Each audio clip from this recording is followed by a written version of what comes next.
Live from our 7 Tasmania studios, your nightly news with Louise Huber begins now.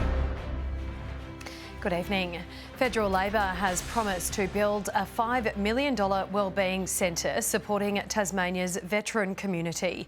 The pre-election pledge highlighting demand for greater mental health support as servicemen and women prepare for Anzac Day services across the state.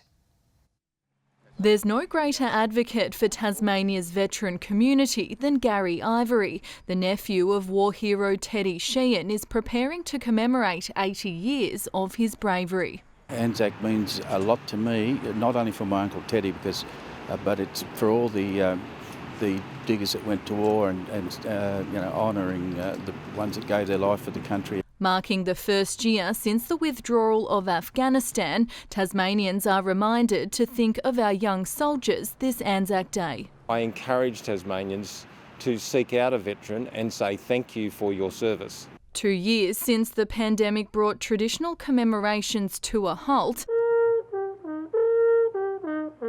tomorrow is looking to be a popular affair. Our expectations are that this will be quite significant this year. With Anzac Day commemorations on the minds of those in Canberra, Federal Labor has committed a $5 million Veterans Hub. Tasmania has a very high incidence of ex-ADF personnel and veterans, and this is an important recognition that the delivery of a hub here in Launceston is going to provide very important supports for the veteran community. We've already committed $7.5 million to Veterans Wellbeing Centres in this state. There'll be more detail about those in the near future. The Royal Commission into Veteran Suicide will hear evidence in Hobart later this year and is expected to highlight a greater need for mental health support for Tasmania's 10,500 servicemen and women.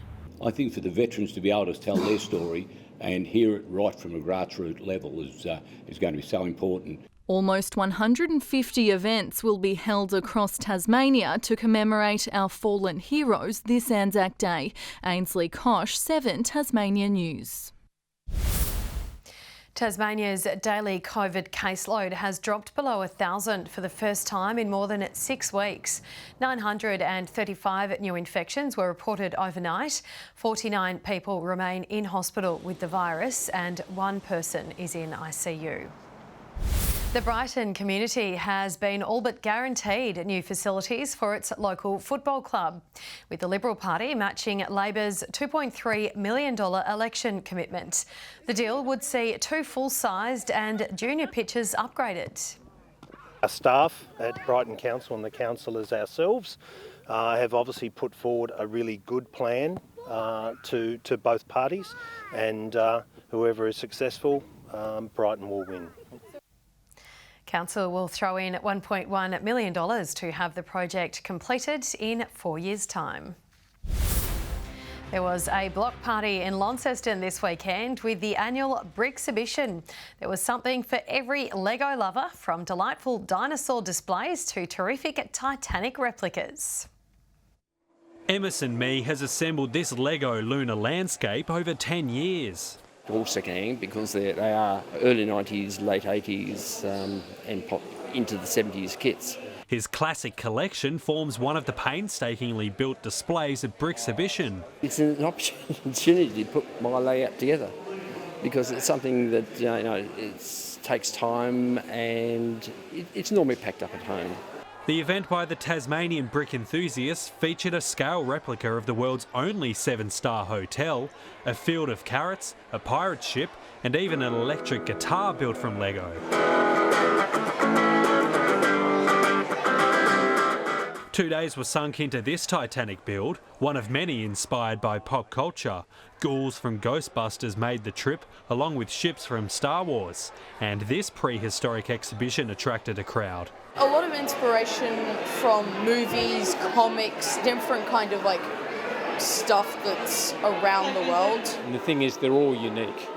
They're one-off builds, you won't see them anywhere else. Lego enthusiasts of all ages descended on the event, younger fans keen for tips how to create their own masterpieces. I have a whole shelf full of Lego. The opportunity to build stuff then you take it apart and then build something else. They're inspiring the next generation to think outside the box and build something that's custom built more than from a box of set of instructions. Next year they celebrate their 10th anniversary, a decade of inspiring the next generation. Josh Duggan, 7 Tasmania News. And as we go to air tonight, Tasmania's NBL finals hopes hang in the balance. Perth are currently leading against Southeast Melbourne. If they lose, the Jack Jumpers will be elevated into the top 4. Last night, the Green Machine again proved themselves giant killers, pulling off an upset over league leaders Melbourne in front of a sold-out home crowd. Jack Jumpers' intensity was clear from the first whistle. Josh Adams coming out firing to hit 3 early triples. Answering 3, what a start. We'll go back to Adams, whose 3 ball is banked home at My State Bank Arena. Is Adams once more firing, feeling it at the moment. They're 3 of 3 from long range. Surging to a 10-point lead, the home side looked comfortable against Melbourne United, but the defending champions were determined not to let the margin blow out. As he gets down low, helps himself to 2 more. He's got 7 of their 9. United's defensive pressure was also on show, allowing for this important turnover. Wanted Canyon, ball knocked down, active hands, and Golding's got it. Scores were level in the final seconds of the first term as opportunities behind the arc were missed. Weeks from outside can't convert it. Trailing behind minutes into the second, Sam McDaniel was eager to lift the mood and get his first points on the board. Daniel from close range comes up with his first score. Although the visitors' shooters were keeping their work rate to hold the lead. Luala Chul goes back to work, helps himself to 2 more. A bit of encouragement from the Tassie fans helping the Jackies jump to their expectation. And they're back in front. Finding themselves down by 4 points at half, the Jack Jumpers switched up the pace, lifting the momentum to set the tone for what was to come. Adams wide open. What a play from Tasmania as they retake the lead.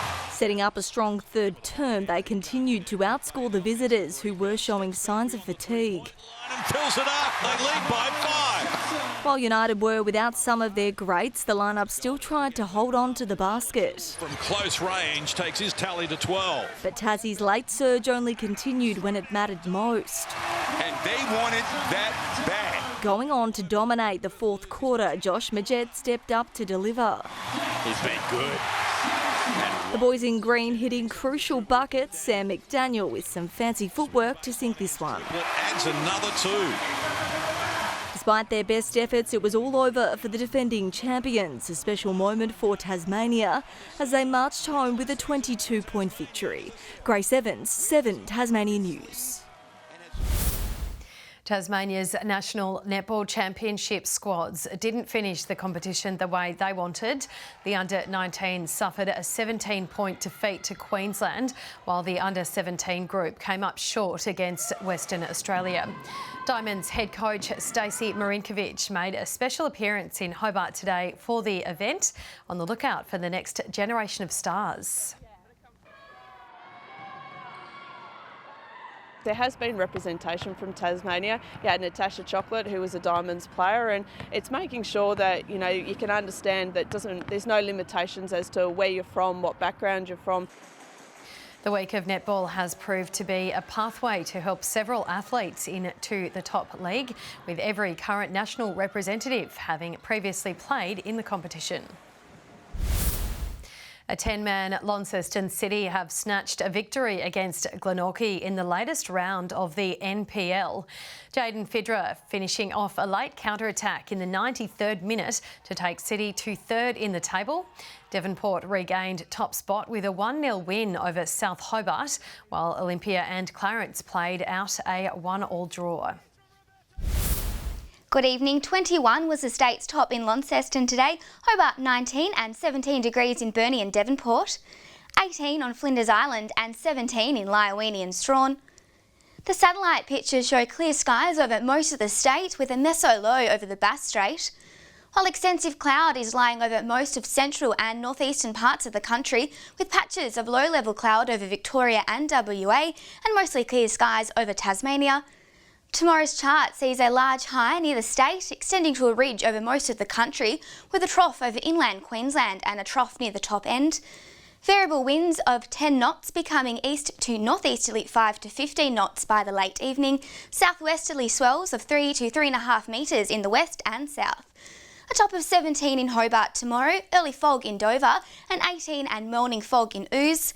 Launceston 20 and early fog and a possible shower in Devonport, cloudy in Scottsdale. Burnie, morning fog and a possible morning shower, partly cloudy and 18 in Strawn and cloudy in Stanley. 18 in St Helens, Swansea, partly cloudy and morning fog and 18 in Rost.